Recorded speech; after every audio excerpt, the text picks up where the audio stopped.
Hello everybody, welcome to my channel, Cassidy the Aspiring Author. I'm Cassidy. It's really nice to meet all of you. So as the title suggests, for this video I want to talk about the book, The 7 Visitations of Sydney Burgess. That is this one right here. It's by Andy Marino and it's actually his first horror novel. I think he did a fabulous job. It's very good. Twist ending, I liked it. Definitely recommend. Massive spoilers for this whole video, so if you haven't read the book and you're interested in doing so, I definitely click off the video, go read the book, and then click back on. Let me know what you thought of it. I'd love to hear. But for the video, I'm going to be talking about the back, my first impressions of the book, the entire summary of the book, and my thoughts while reading it, and then finally, my final thoughts of the book and what I thought after I finished it. So yeah, this is the book. If anyone is interested, this is the bookmark I was using while reading it. It's Coraline. It is from, I got it at Phoenix Fan Fusion. I don't remember who made it, unfortunately, but it's a really good bookmark and I like it a lot. It's made out of like metal or some kind of metal. It stays very firm. I like it. And then if you see me look off screen or down or off to the side, that is because I'm referring back to my notes. I unfortunately don't have everything memorized. I wrote down kind of just summaries of what happened through each section and my thoughts while reading it, just so I wouldn't forget anything for you guys. So yeah, let's start. So 7 Visitations of Sydney Burgess by Andy Marino. The back says, from an electrifying new voice in horror comes a terrifying tale of possession with a sinister twist. Sydney Burgess has spent years burying her past and building a better life for herself and her young son. A respectable job, a home, and a boyfriend who loves her son and accepts her, flaws and all. But when she opens her front door, a masked intruder knocks her briefly unconscious. Everything begins to collapse. She wakes in the hospital and tells a harrowing story of escape. The cops tell her a different story, because the intruder is now lying in her house. As horrific memories of past addictions surface, an unnatural darkness starts whispering in her ear. It begins to change into something unimaginable, and the darkness has a terrible craving of its own. So my first thoughts are, oh, and then also up here it says possession is an addiction. So my first thoughts are, if you can tell on the back, there it goes from black lettering to red lettering, so I'm wondering if that means anything. Could the red lettering be like when she's possessed? Could it be like a dreamlike state? Like what's going on? And also possession is addiction. So does she like it? Does she want more of it? Is it something like she can't get enough of it? She wants it all the time. What's going on there? And also there's 7 of them, 7 visitations. So is it ghosts? Is it demons? What is it? And then is it 7 different ones? Is it 7 times with the same thing? All of that. So I have a lot of questions starting out, which I feel like is normal. So let's get into the book. It starts out with the first visitation. And it starts off with a bang. There's no preamble. She opens the door, masked intruder there, knocks her unconscious with a Jesus candle. And also I should mention before we go too much further, this author, for every visitation, he jumps back and forth between 2 periods of time. So for this one, for the first visitation, it's when it's during the attack, like when she's unconscious and then wakes up and all of that. And then the other period of time is when she's lying in the hospital room being questioned by the police. So it starts off with at the house, her being knocked unconscious. And then when we go to the hospital room, the sheriff is there and he's questioning her about what happened. And she tells him that, she tells him that she has been sober for 9 years because he asks why she doesn't want like higher dose medicine, why she doesn't want morphine. And she's like, I've been sober. I'm good with it's either Tylenol or ibuprofen. I can't remember which one. So she's good. She doesn't need anything more. But telling him this, she feels really judged. She thinks that he's going to assume it's a drug deal gone bad, that she's actually not been sober. Granted, the sheriff never says anything like that. It's just something that she assumes.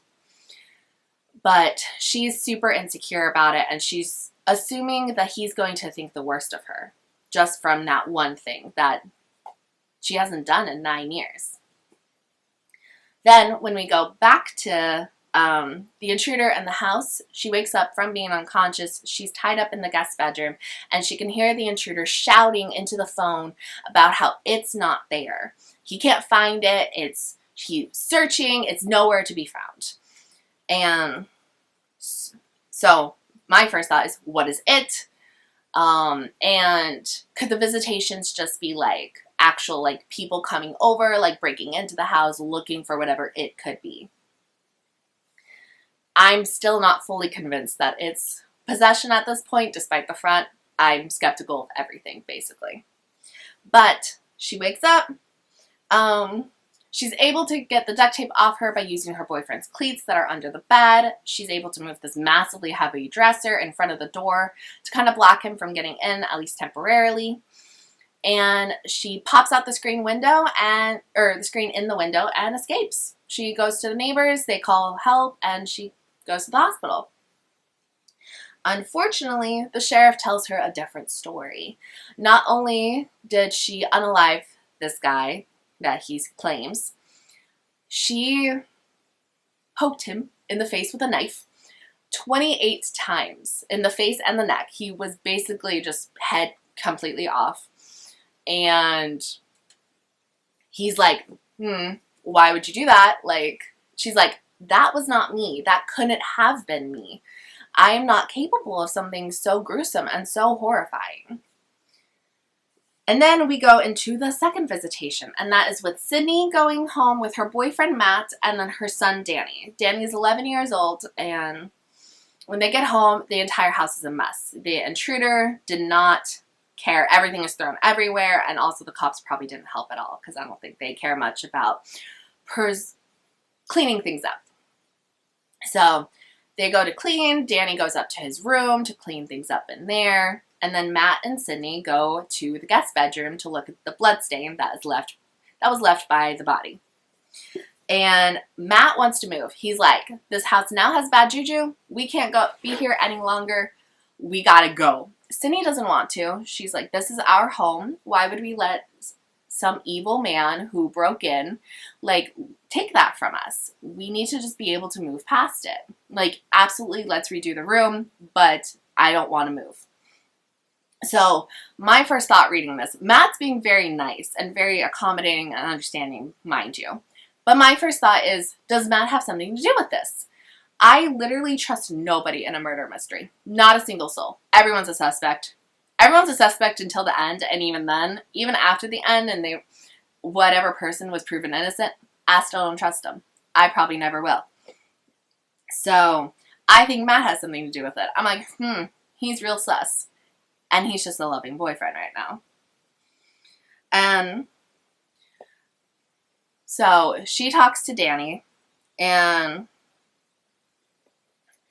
Sydney goes up to Danny's room, talks to him, and Danny is like not looking at her. He's really awkward. He's really scared. She keeps claiming that there's something wrong with Sydney's face. Sydney, mind you, is also very scared. She had something very traumatic happen to her. And she is not handling her son being scared very well.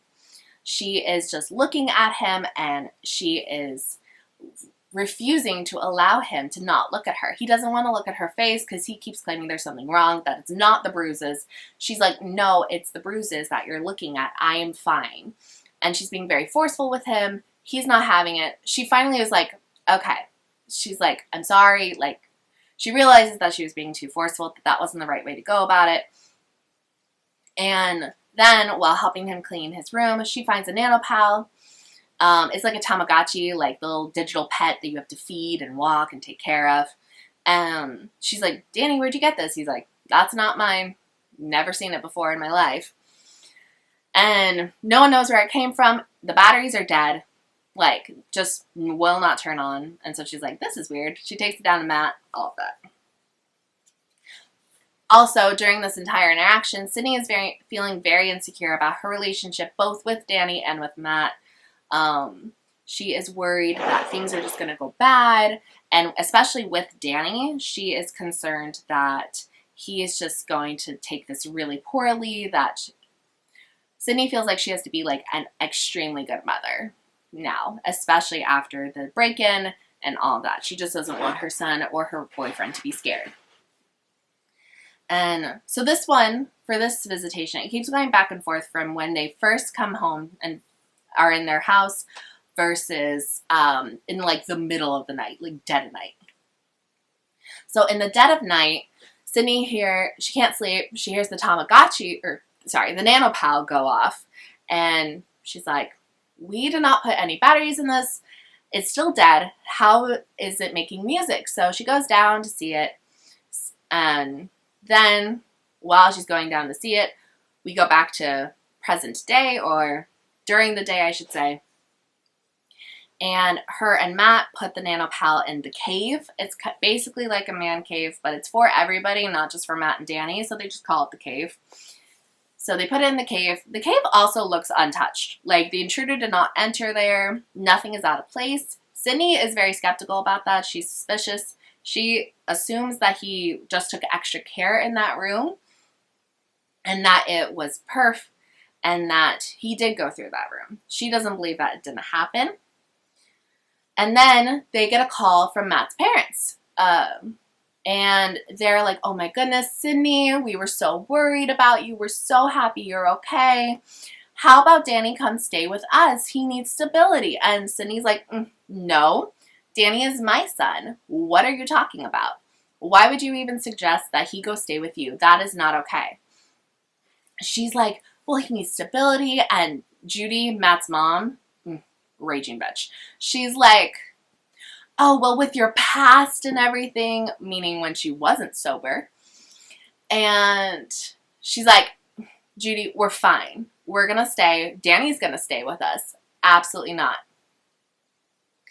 And then as they're about to hang up the call, Judy is like, Matt, the cops think she had something to do with it. Meaning like the murder. And yes, she did unalive him. However, she doesn't remember doing it. She doesn't believe she can do it. And Judy is just like, Matt, please, like, take care of yourself. And like totally neglecting Sydney and how Sydney is feeling. So Sydney, not happy. And no. I would not be happy if that were my mother-in-law. Well, basically mother-in-law. They're not married. And this makes Sydney even more paranoid about everything. She's paranoid about her sobriety and keeping that. She's paranoid about Matt, Danny, everything. And she keeps lashing out in like weird ways and scaring her son. Granted, we have to remember that she has been through a tremendous trauma. Her home, where she should feel safe, was broken into. She was attacked. She escaped with her life, thank goodness, but she very easily could have ended up the other way. The intruder was going down to unalive her. So it was kind of him or her, and she chose herself, as she should. But that brings trauma, and it's very easy to be like, why are you talking to your son like this? You got to be a good mom, when she's really trying to process what happened to her. So we're back to the middle of the night, and she follows the sounds of the nanopal, and it shows her a little creature on the screen, and the creature has 28 holes in it. The exact same pattern as the holes that she put into the intruder. And seeing it on a screen like that instead of like on a body, she realizes that it matches Matt's work computer screensaver. It's the same pattern. And so she's like, that is really, really suspicious. And she goes, that is now in the back of her mind. And also, before she even picked up the nanopal, it was like screeching at her. Sound was screaming, basically. And she loved it. She was laughing. She thought it was fabulous. Once she picked it up, she's like, why did I think that was so funny? Like, what is going on with me? Then she sees Trevor. And Trevor is Danny's father. So he's not in the picture. He is the man that Sydney used to get high with. And he's just like in the window, like, and she runs outside to like confront him, which, geez, it's the middle of the night. And Then Matt and Danny both race outside after her, and they're like, what in the world? And she's like, I thought I heard something. She doesn't tell him it was Trevor because she doesn't want to bring that up in front of her son. He doesn't know his father. However, they're like, you're holding a knife. Put the knife down. And she doesn't even realize that she's holding the knife. She looks down. She's like, ugh. So she's like, and gets the knife away. And that's how that visitation ends. And now I'm still trying to figure out what the visitations could mean. Could they be like psychotic breaks? Did she snap the first time when the intruder was there? And that's why she doesn't remember. Did she even actually see Trevor? Was he there? Was he a figment of her imagination? What is going on there? Now we're on to the third visitation, and the sheriff comes to visit her. She's in her home. Matt's not there. Danny is at school, and he is obsessed with this case. It's really gotten under his skin. He starts talking about a different case that really got under his skin beforehand, like gruesome details, and it just has never left him. And she's like, why are you comparing our two cases? Like, do you think I'm that bad of a person? And he's like, no, it's just getting me like the same feelings. Like, I'm thinking the same things. It's just under my skin. I apologize for insinuating that you're as gruesome and evil as the people who did that to the previous case. And then he wants to see where the body was. So they go down to the guest room, and he can just sense something is wrong. He knows it. It feels off. He tells her, she looks off, and he screams at her. He's like, something's off, and she's like, no, like, what are you talking about? He screams at her, calls her a liar, horrible things, like, kind of scary, actually. So I'm wondering, is now he possessed? Like, was it in the body? Now it's in the floor with the blood. Did he get possessed by this creepy thing? So for this one, we go back and forth. The sheriff interrupts her when she's about to go to Matt's computer. So we go back and forth between the sheriff visiting her and her going to Matt's computer and trying to figure out why the pattern from the nanopal is the same as his computer. So she goes to the pattern, Sydney goes to Matt's computer, and it's the same pattern as what was displayed on the nanopal. That was confirmed. And while she's trying to figure out what the password could possibly be, she remembers her unaliving this man. And while she was remembering it, it feels like something is like guiding her arm and guiding her hand. Like she's not actually the one who's doing these things. She's also really strangely calm while watching all of this play out in her mind. Like, she's like, oh yeah, another poke, like, in this man's face. And it's not phasing her. Once she remembers the whole thing and it's done, she goes puke. She goes to throw up. And, like, now she's horrified. She's like, I can't believe that I actually did this. That's crazy. Then she goes to snoop through Matt's computer, and it's now open. Also, while she was, like, in this trance-like state, remembering the unaliving of the intruder, she put in the password. She doesn't know what the password is, but she put it in. So she's now snooping through his computer, and she finds out that he knew who the intruder was. When the sheriff came over, he said his name was Kyle Portnoy, or Portnoy or something. I'm going to say Portnoy. And Matt has messages on his computer from a KP. And the messages from KP are stating that it is hungry and it needs more. It keeps showing him Shannon's death. And it keeps wanting him to know more and more about it. And so after reading that, is it like demons? Is it ghosts? Like, what is possessing this? And I knew I didn't trust Matt. I was so proud of myself for figuring that out, because he played the loving boyfriend so well. But is Matt possessed? Could he possibly not be himself? Is the loving boyfriend just what the ghost or the demon is trying to portray, so Sydney isn't caught off guard? Sorry about that. Camera battery died. Had to replace it.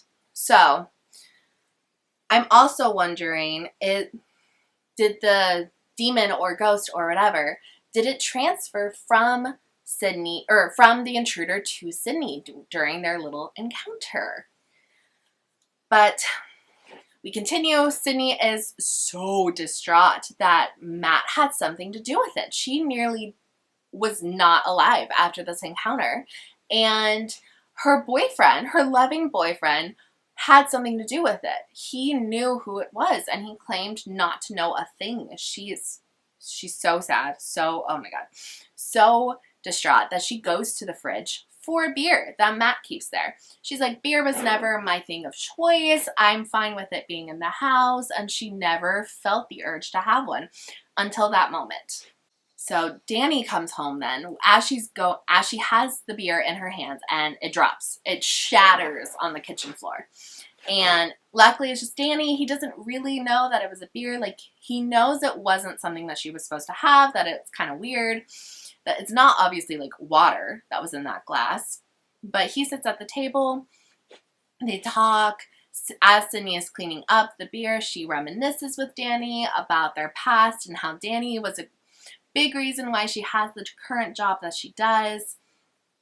And then she sees Danny playing with the nanopal, the thing that brought her to the conclusion that Matt had something to do with the intruder. And she's like, what are you doing with that? Oh my God. And he's like, I just want to show my friend. It doesn't even work. And she's like, she's so mad. Tells him to put it down. How dare he mess with that? And he's like, fine. Like, she keeps just lashing out at her son. And he still also can't even look at her during this entire exchange. Something is still going on with her face. She's not happy about it. And he finally goes up to his room, I'm assuming to do homework, and she breaks the nanopal. Then we go to the last bit of the sheriff, and he tells her that the air around her is wrong, that something is wrong with her face. And for a brief second, in like, you know how some doors have like the windows, like the little windows in it? For a brief second, she sees what he's talking about, and she sees that something is wrong with her face. That's not her normal face. Now we go to the fourth visitation, and Sydney wakes up late after stalking Kyle Portney, and then she ends up stalking his current wife or girlfriend. So much stalking that she now knows where the girlfriend lives. And she paid like $80 to find out. So she wakes up super late, and she has the day off from work after the attack. So she goes to see the girlfriend. She drives down to her house and is like, knock, knock, hello. I think it's crazy. You literally unalived her boyfriend, and now you're going to see her. I feel like that's weird. But we go back and forth between her going to see the girlfriend of Kyle and at a bar where she orders a drink and breaks 9 years of sobriety. And I am so mad reading that. As she took that first sip, I was so mad, because if she does want to confront Matt, you can't do that drunk or crossfaded or anything, because he is not going to take a drunk girl seriously. Like, how could he? She lost any credibility she had the moment she took that first drink. And as she's taking the drink, totally fine. She's like justifying it in her mind. She also tried to justify it when she took that beer out of the fridge earlier. She was like, it wasn't even my like thing of choice. I'll have one and I'll be fine. That's basically what she's saying now. And no, that's not how it works. Oh, I'm so mad. She also calls Trevor up, the ex who she chased out with a knife from her backyard. She calls him up and was like, hey, can you bring me something a little harder? And he's like, yeah, I got you. And he's coming to her. Oh, so mad. But so now we jump back to Liza Jane, who is Kyle's girlfriend. And she actually gets invited inside. Liza's on her way to work, but she's able to wiggle her way inside the door by saying that she knew Kyle. And Liza's like, was he from the church? Matt also goes to church, by the way. And she's like, yeah, I'm from the church. So Liza Jane soon realizes, like very quickly realizes who Sydney actually is. And instead of just like kicking her out or calling the cops, she's like, I want you to see what Kyle was working on.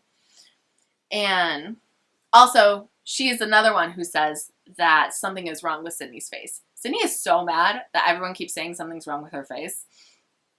Which, I mean, fair. If someone told me something was wrong with my face, I'd be kind of sad. But, like, it's everybody in her life. They're like, something is very, very wrong with your face. Not bruises, not scrapes, not anything like that. Just the air around her feels wrong, and it makes her face feel wrong. Or makes her face look wrong, anyway. So, Liza says that Sydney reminds her of Kyle. Come see what he was working on. They go upstairs, and Liza locks her inside the attic. So back to the bar. Trevor comes, and he reveals that he has cancer. And that's why he wanted to just see that's why he wanted to see Danny. Trevor also appeared outside of Danny's school. Her and the sheriff had talked about that before he had yelled at her. And she's like, I'm not scared of Trevor. And when the sheriff questions her why she wasn't scared, she's like, I saved his life. See these burn scars? And she has like burn scars on her forearms. I saved his life from a fire. And then she claims that's when she like dumped him and took Danny and went away. But yeah, so Trevor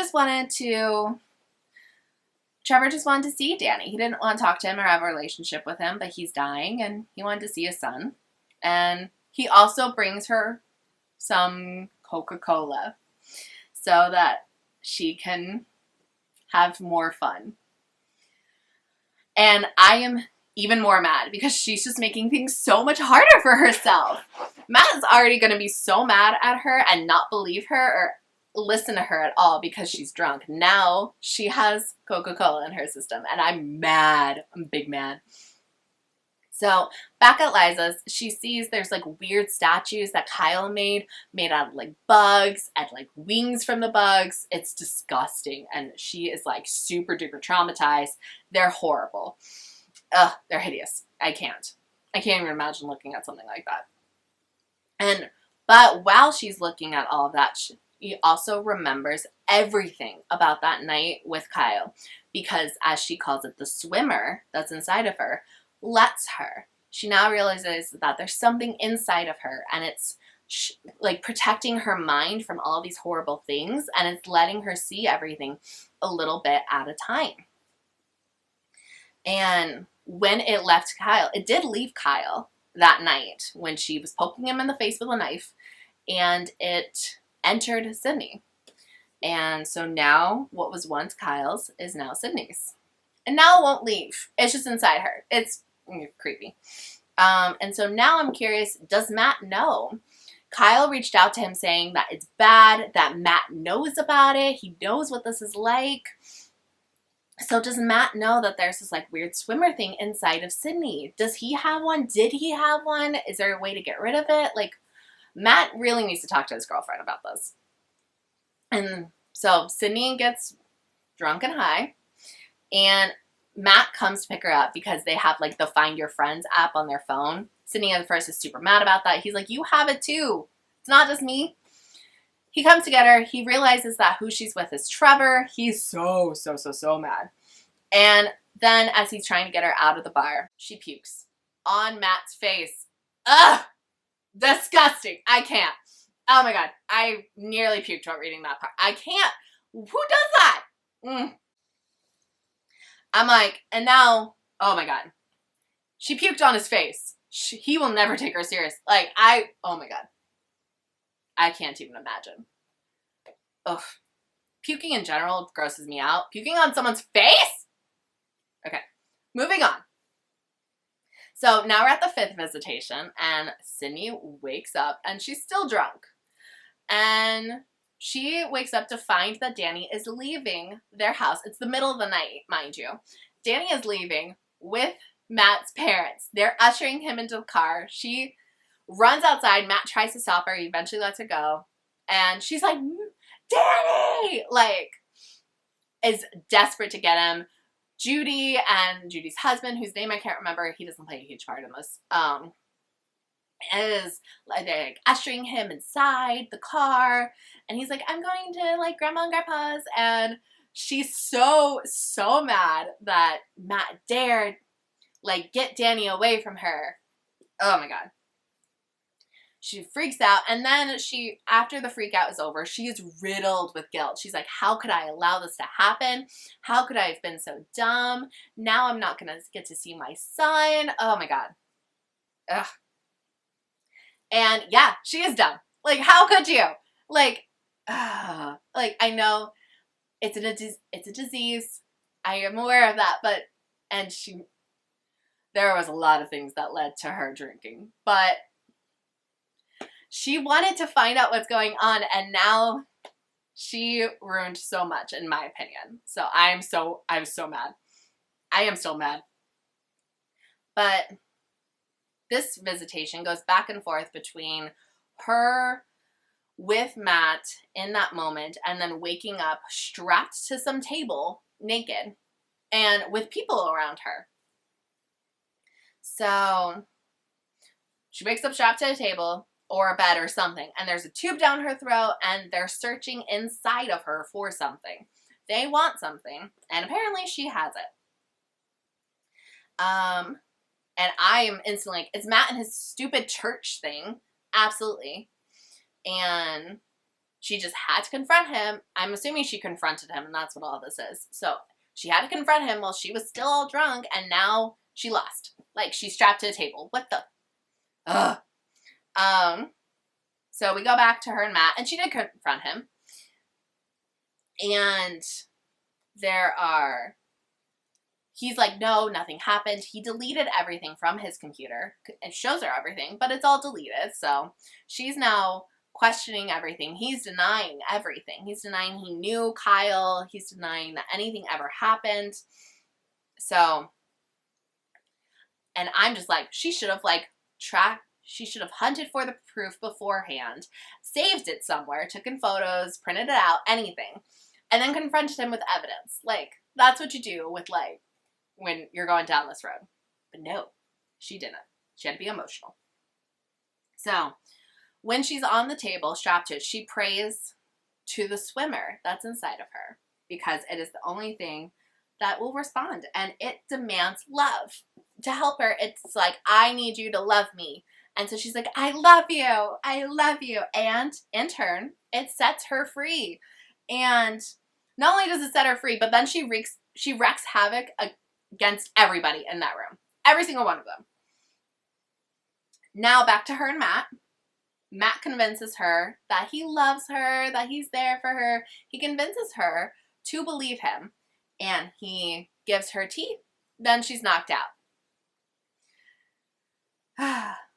So, her and the swimmer, back to the table area, her and the swimmer work together, and they find Matt's cousin, Wynn, it's like W-Y-N-N, and she pries information from him. He is bawling this entire time, and she pries all the information that she needs out of him. Sydney then leaves, steals Wynn's car, leaves, calls the sheriff, and says, it was Matt, it's always been Matt, he's the bad guy, he's the one you want. And she can feel the swimmer be like, what are you doing? And she's like, I need Danny, like, I need him, it's best for me to have my son. The swimmer is not happy about that, because now it has her love, and it doesn't like to share. But she's like, no, I need it, it'll be better for me, I promise. And when talking to Wynn, she also realizes that what's inside of her is like a bio AI. It's kind of godlike. It reads her and her emotions and her feelings, her blood, all of that. And it's AI. It learns from her, basically, is what I gathered from that. And this swimmer is so needy. Like, it does not want to share her. And I think it still wants to keep her killing. She didn't kill Wynn, and she could tell that the swimmer was not happy about that. And it wants to keep being destructive. And so if it's learning from her, is she destructive? Did it learn all of that from her? And now we go to the 6th visitation, and it's Sydney and Trevor back when Danny was like 2 years old. They're having fun on their couch, not like sexual fun, but like drug fun. And Sydney is mad at Trevor at that moment because he doesn't have enough money, he doesn't have enough Coca-Cola, like he has nothing. And she's mad at him. And then he brings a guy over. And then we also go to the present where she goes and confronts Matt again, but with the swimmer on her side. And he is also terrified, like crying. He tells her that he just wanted to help Kyle, that he wanted to be there for him. And he also reveals that Sydney, this is not the first time Sydney has had the swimmer inside of her. Beforehand, she begged him to have the swimmer inside of her. She fell off the wagon a year ago and begged him for it. And Matt is then calling out for the sheriff, saying, like, please, please help me. I need help. And then the sheriff in their house. So I'm wondering if the sheriff has been possessed this whole time and he couldn't handle it. I'm also curious if Matt has ever been possessed, because he is very much thinking that this would be fabulous, that it would work out super well for them, everything. So now back to Trevor. He brings the guy over, and the guy is going to help them have more fun, but he wants Sydney in turn. Sydney's big mad. She's pissed. She attacks Trevor. She says, absolutely not. So this guy is like, I don't care which one of you does it, but one of you has to. And so Trevor does it. Because he promised it and they don't want to die. Sydney, back to Matt. Sydney now has like suctions on her hands or something, and they're like sucking at Matt and his like lips and his face. He's still terrified. It's like seeming to drain him though. And like, oh my God, it's wild what's going on. We go back to Sydney and Trevor. We find out that Sydney was the one who caused that fire that she claimed to protect Trevor from. She got gasoline and poured it over their house and on Trevor and lit a match. And then Trevor ended up being able to like jump out a window and save himself and all that. After she lights the match and drops it, she does more Coca-Cola and then grabs Danny and walks out. Like, as the fire is going on. Like, girl, do that beforehand. What are you doing? So now we're at the 7th visitation, which should be the last one.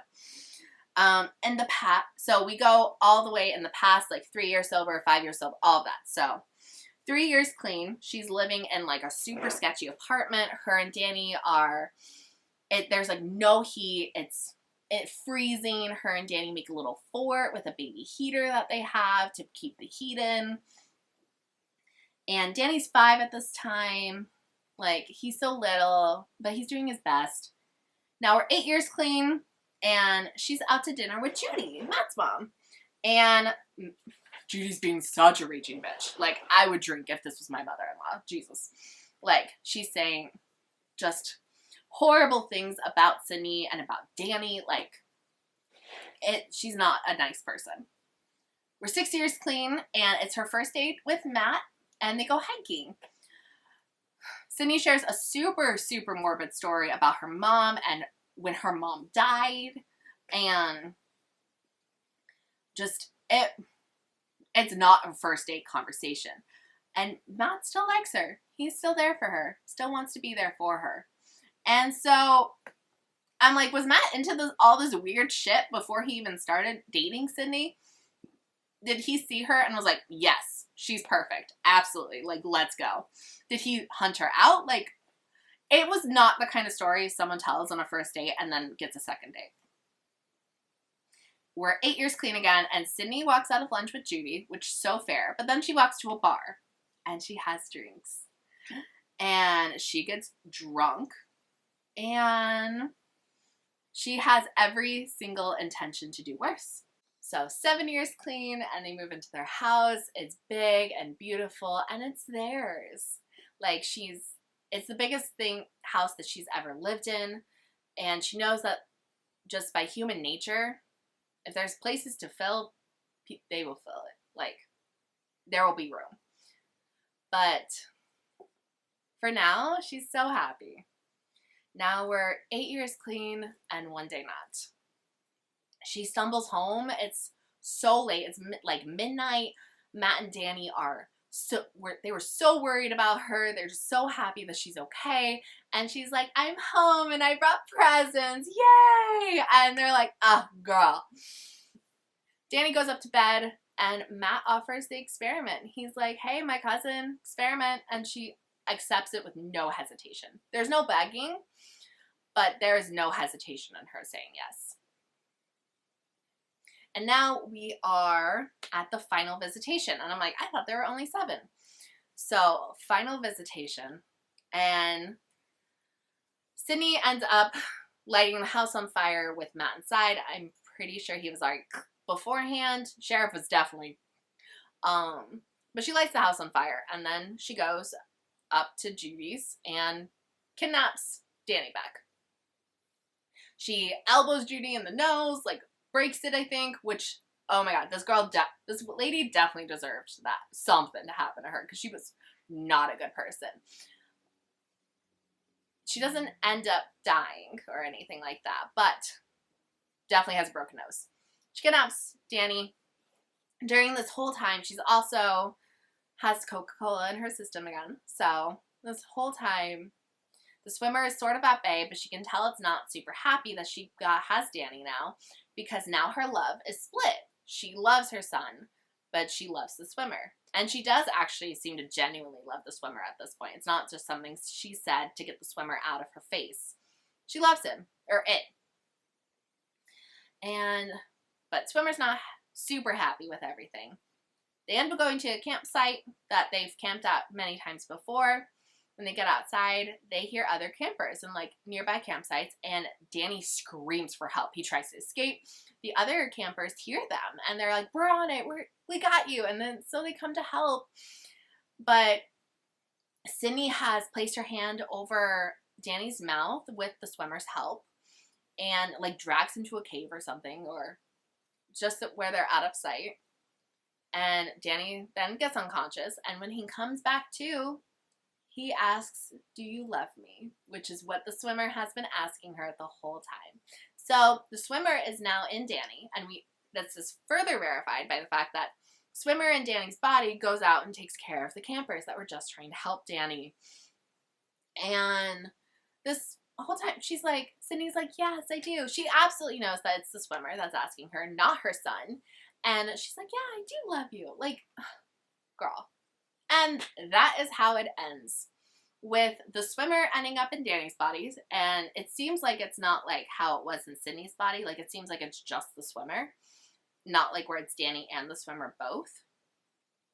So that's how it ends, with the poor little innocent child not having control of his body. Or I don't even know if Danny is still alive inside of the body, or if it's just the swimmer now. So, what the hell? Poor Danny. He was just an innocent little guy. Ugh. And the last visitation was him. It wasn't Sydney or anything. It was him. He was the last visitation. And that's so sad. And so now I'm thinking, is the swimmer still in her? Will it still continue to love her when it realizes it doesn't need her anymore? And what will happen next? What does the swimmer want in long term? Also, what was Kyle looking for? Like, I realized he was kind of crazy, but like, what was he looking for? He broke into their house looking for something for the swimmer. What was it? Was it Sydney? Because they sure found it. So, yeah, those are my thoughts of the 7 Visitations of Sydney Burgess by Andy Marino. It was very good, very well written. Again, a little bit confusing with all the time jumping in between each visitation. But once you read like paragraph to half a page, you absolutely know where you're at. And the confusion is kind of interesting too, because he'll like start a sentence and then finish it with the next one. Like, oh, she went down to and then cave, but it's like started in the middle of the night and then went to the day. So I think that's super interesting. And it's a very cool way to write a story, which I don't see all the time. So I always appreciate new ways to read and finding authors who write in different ways. Yeah. If you guys liked this, please subscribe. I will be doing more videos like this, whole summaries of books and what I thought of them. If you read the book as well, tell me what you thought. Were you as appalled at Danny's demise as I was? And even if you didn't read, what did you think of it? What did you think of the story? I really hope you all liked it. Like, comment, subscribe if you like. And I will see y'all next time. Peace!